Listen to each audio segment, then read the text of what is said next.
कुछ लम्हे ऐसे आते हैं जो जबान पर नहीं आ सकते, न छुपाए जा सकते हैं, बस दिल में रह जाते हैं और हिर्साते हैं जात अपनी जबां ना लेके। मैंने खुद को मसरूफ रखा था कि ये लम्हे मेरे सुकून को ना छीन सकी, मगर रात के सन्नाटे में ये लम्हे और मौसिक में तो याद आता है किसी हल्की उसी रोशनी की तरह जो छू कर जाती है और दिल के अंदर में शिवरा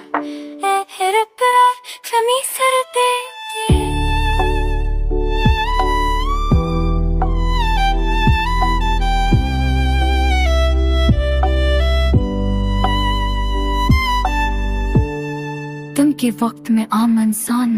मसरूफ हंसता बातें करता, सब कुछ मामूल के मुताबिक, मगर दिल जानता है कि ये मामूल सिर्फ वक्त गुजारने का बहाना है। मैंने मान लिया कि है रिश्ता हमेशा साथ नहीं में रहता, मगर के रिश्ते दिल में रहकर हमेशा जिंदा रह जाते हैं। वो खत्म नहीं होते, बस शक्ल बदल लेते हैं। लोग कहते हैं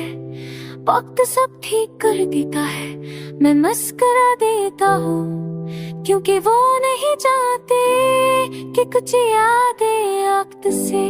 भी मजबूत होती है और सुकून देती है।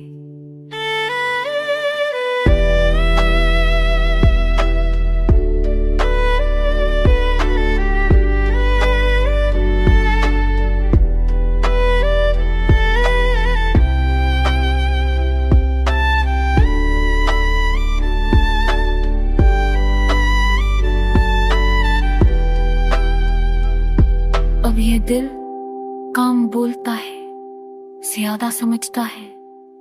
और खामोशी के साथ हर एहसास को अपनाता है, क्योंकि जो दिल खामोशी में भी वफा मोहब्बत को जिंदा रखे वो कभी खत्म नहीं होता, वो बस करा और मजबूत हो जाता है।